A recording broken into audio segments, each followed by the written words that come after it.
하나님 말씀은 누가복음 18장 9절부터 14절 말씀까지입니다.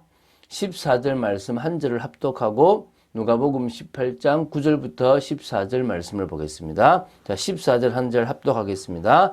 내가 너희에게 이르노니 이에 저 바리새인이 아니고 이 사람이 의롭다 하심을 받고 그의 집으로 내려갔느니라. 무릇 자기를 높이는 자는 낮아지고 자기를 낮추는 자는 높아지리라 하시니라. 아멘.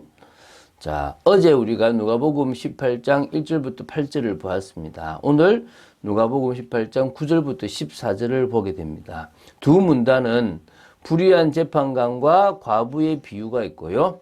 또 바리새인과 세리의 기도 비유가 있습니다. 그래서 공통적인 것은 기도에 관한 교훈이기 때문에 그 똑같은 비유, 그러니까 같은 공통점이 있는 비유입니다.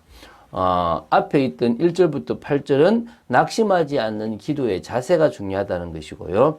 9절부터 14절은 겸손한 기도의 자세가 중요하다는 것을 가르치고 있습니다. 자, 그러면은 오늘 9절부터 14절은 자, 기도에 관한 교훈인데요. 이게 또 1절부터 8절의 불의한 재판관과 과부의 비유와 별개의 비유가 아니라 매우 긴밀한 연관이 있다는 사실을 좀 기억해야 됩니다. 그러니까 예수님은 앞에 비유를 시작하실 때 1절에 이 비유의 교훈의 목적을 말씀하시는데 낙심하지 말고 항상 기도해야 한다는 것을 분명히 했습니다. 다시 말하면 1절부터 8절이 비유가 나오는 그 비유가 낙심하지 말고 인내하며 기도할 것에 대한 그런 말씀이라면 오늘 보게 될 이 단락의 비유는 바리새인과 세리의 기도를 대조하면서 어떠한 자세로 기도해야 하나님이 인정하시고 의롭다함을 받을 수 있는지에 대한 교훈을 하는 겁니다.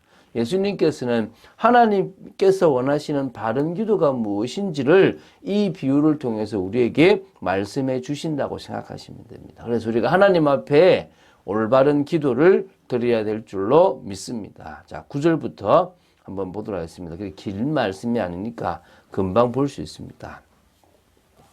자, 자기를 의롭다라고 믿고 다른 사람을 멸시하는 자들이 있어요. 오늘 보면 그런 자들을 향해서 주님께서 비유를 하신다라고 말씀하셨습니다. 그러면은 그런 사람의 잘못을 지적하기 위해서 이 비유를 하셨는데 누굽니까? 바리새인과 서기관 그리고 제사장들로 일컫는 유대 종교 지도자들을 가리켜서 너희들은 의롭다 그러고 다른 사람들은 틀렸다라고 멸시하는 자들이다. 너희들에게 주는 말씀이다. 잘 들어라. 이 말인 겁니다. 자, 이들이 하나님 앞에 얼마나 불의한지를 자신도 알아야 되지만 우리도 알아야 되는 겁니다. 어떤 모습이 불의한 모습인지를 봐야 되는 거죠. 이들은 자신들 집단 외에는 모두 의롭지 못한 부정한 자들로 여기고 극히 독선적이고 편협한 의식을 가지고 있었던 것입니다. 그럼 정말 자기들이 그렇게 진짜 의롭게 살아갔냐? 아닌 거예요. 로마서에 보면 율법을 가지고 이렇게 뭔가 인도하고 모든 걸 다 하는데 그런 그들이 율법을 어겼어요. 도둑질 하지 말라고 하면서 도둑질하고 우상 물건을 가증히 여기면서 우상 물건을 또 자기 멋대로 가지고 가고 그러니까 다시 말하면 신전의 물건을 이게 하면 안 된다고 하면서 또 하고 다시 말하면 자기들 스스로는 육신적인 것에 치우치고 자신들의 권력을 잡으려고 하면서 말씀은 난 잘 지킨다라고 하는 착각 속에 있는기도 하면서 포장한 사람들도 있었다는 것입니다. 그게 문제죠. 지금도 마찬가지입니다. 우리가 잘못하면요. 열심히 믿는다라고 생각하는데 그게 하나님과 전혀 안 맞는 경우들이 있을 수 있다는 거예요. 열심히 하지 마라가 아닙니다. 올바르고 바르면 열심히 하면 되는 겁니다. 우리가 어떤 부분에서 열심히 해야 되는지를 여러분들이 생각해야 될 줄로 믿습니다. 자, 이제 10절부터 13절 말씀을 보도록 하겠습니다. 자, 그래서 이제 비유로 들은데요. 두 사람이 기도하러 성전에 올라간다 그랬습니다. 이제 두 사람을 대조적으로 지금 비교하고 있습니다. 그것도 하나님 앞에 기도하기 위해서 성전에 올라가는 두 사람입니다. 한 사람은 자신이 의롭다 생각하는 바리새인, 한 사람은 정말 자신이 어찌 보면은 불의한 재물을 취한다고 생각해서 죄인이라고 생각되는 세리라는 것입니다. 자, 그러면은 지금 기도하러 올라가니까 성전에 기도하러 올라가는 그 당시의 관습에 대해서 한번 봅시다. 그 당시 사람들은 일반적으로 대개 하루에 보통 3번씩 규칙적으로 기도하는 시간을 가졌다고 합니다. 제가 이렇게 구약을 연구하면서 1년 동안의 일은 언제 할까? 이런 생각이 드는 거예요. 1년 내도록 성전 가야 돼. 절기 지키라. 또 1년 내도록 어찌 보면 지금 매일마다 기도하러 가잖아요. 먹고 사는 걸 어떻게 했을까? 이게 지금 참 진짜 많이 해요. 이 정도로 그냥 하나님 중심으로 살았던 것 같아요. 지금은 우리가 한 주에 한 번 교회 가고 말잖아요. 그죠? 야, 이거 완전 비교되는 것들입니다. 자, 좀 보겠습니다. 현재 우리가 지금 쓰는 시간으로 말하면 오전 9시, 낮 12시, 오후 3시에 기도했습니다. 이게 유대 시간으로는 제3시, 제6시, 제9시. 그러니까 제3시가 오전 9시, 제6시가 12시인가 6을 더하면 되거든요. 그리고 제9시가 오후 3시입니다. 그때 사람들이 이용하던 기도 장소는 성소가 아니고 성전의 뜰로서 여인의 뜰이라고 불려진 그곳에서 그들이 기도를 했다고 합니다. 11절에 바리새인들의 기도가 나옵니다. 서서 따로 기도를 탁 합니다. 폼 잡고. 이것은 유대인들이 일반적인 기도 자세이기도 한데요. 어떻게 하냐면 하나님이여 나는 다른 사람들 곧 토색, 불의, 간음을 하는 자들과 같이 아니하고 이 세리와도 같이 아니함을 감사나이다. 나는 1회에 2번씩 금식하고 또 소득의 11조를 드리나이다. 모든 것에 11조를 드린다. 막 이런 표현이에요, 사실은. 자, 바리새인은 일주일에 2번씩 금식했어요. 다른 것들은 2번씩인데요. 구약에는 사실은 대속제일 그때만 금식을 하라고 명하는데, 이 바리새인들은 일주일에 2번을 금식했어요. 그게 율법의 규정에 없는 오바된 지나친 경건의 그 습관이었는데요. 이게 이제 모세가 십계명을 받기 위해서 시내산에 올라가고 내려온 그 여겨졌던 목요일과 월요일에 금식하면서 자신들은 의롭다라고 생각했던 것입니다.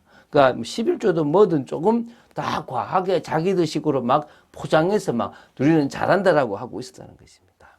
그러면서 이제 저들과 다릅니다라고 얘기하는 겁니다. 우리도 잘못하면 그런 실수를 할 수가 있겠죠. 세리는 어떻게 했냐 그러면요. 여인의 멀리에 서서 눈을 들어 하늘을 쳐다보지도 못할 정도로 죄인된 모습으로 가슴을 팍팍 치면서 이렇게 기도합니다. 겸손하게 기도하죠. 하나님이여 불쌍히 여기소서 나는 죄인으로소이다. 어찌 보면요. 우리에게는 긍휼이 필요합니다. 왜 우리가 기도할 때 하나님 이 민족과 세계에 긍휼을 내려달라 그럽니까? 사실은 인간이 만든 저주와 재앙입니다. 인간은 다 죄 때문에 저주와 재앙, 진노를 받게 됩니다. 그래서 우리는 긍휼을 베풀어 달라고 기도를 하는 겁니다. 이걸 모르면 안 되잖아요.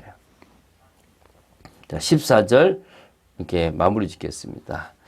자, 하나님의 인정을 받고 하나님으로부터 의롭다 하심을 받고 자신의 집으로 내려간 사람은 바리새인이 아니고 이 사람이다. 누굽니까? 세리다. 왜냐하면 그들은 자신이 죄인임을 알고 불쌍히 여겨달라고 하나님 앞에 나아왔고 저 세리는 내가 잘났다라고 하면서 자신을 높이기 위해서 다른 사람한테 나 뛰어나다라고 드러나기 위해서 기도를 했기 때문에 안 듣는다는 거죠. 마태복음에 보면 너희들이 성전 어귀에서 기도하지 말고 골방에서 기도해라. 은밀한 중에 듣는 하나님을 향해서 기도하라 그럽니다.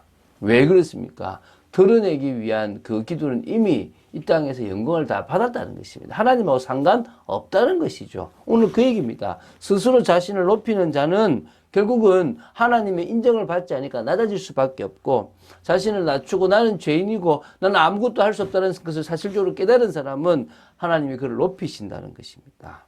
그래서요, 우리는 하나님 앞에 낙심하지 않는 기도도 해야 될 뿐만 아니라 정말 하나님의 은혜 없이는 살아갈 수 없고 오늘도 하나님의 은혜 주셔야만 살아갈 수 있는 그런 주님의 그 은혜로 살아가는 사람이다라는 사실을 고백해야 될 줄로 믿습니다. 자, 그래서요, 이번 한 주간 교회를 향한 기도에 대해서 말씀을 두 번째로 나눴습니다. 어떤 의미에서 바울이 에베소서 1장 15절부터 19절에 했던 그 기도는 성도가 더 성도되어지고 성도에게 정말 하나님께서 더 많은 지혜와 계시의 영을 주셔서 하나님도 알아가고 또 정말 눈이 밝아서 부르심의 소망이 무엇인지도 알아가고 성도의 그 교제 안에 정말 교회 공동체 안에서 그 기업의 영광의 풍성함이 무엇인지를 알아가고 그의 힘의 위력으로 역사하심을 따라 믿는 우리에게 베푸신 그 능력의 지극히 크심도 어떠한지를 알아가게 하기 위해서 기도했고 그 응답을 우리는 교회라는 이 공동체 안에서 받게 되길 바라는 것입니다. 자, 또 우리는 또 이제 다음 주부터 이제 성경 인물을 나갑니다. 한나부터 다시 또 시작해서 나갑니다. 7월 한 주간에 우리에게 특별 메시지를 주신 것에 대해서 참 감사하고요. 또 이번 주에 봤던 것이 그 특별 메시지와 무관하지 않은 게 너무 감사하고요. 또 그 속에서 우리가 인도받을 것들이 많은 것 또한 감사합니다. 끝까지 믿음으로 나아가는 여러분 되시기를 바랍니다. 하나님의 뜻과 통하는 축복 누리기를 간절히 소원하고 특히 내일 정말 한 주를 마무리하고 새롭게 주실 은혜를 사모하는 그런 토요일이 되어지기를 주 예수 그리스도 이름으로 축원드립니다. 주는 그리스도시요 살아계신 하나님의 아들이심을 고백합니다. 말씀 따라가는 축복 속에 있기를 간절히 소원합니다. 믿음으로 서 있기를 원합니다. 아버지 하나님의 뜻을 이루는 귀한 계획 속에 있기를 간절히 소원합니다. 오 아버지 하나님 역사하여 주시옵소서 은혜 내려 주시옵소서 주님만을 찬양합니다. 우리에게 긍휼을 베풀어 주신 주님께 영광을 돌려드립니다. 주 예수 그리스도 이름으로 기도드립니다. 아멘.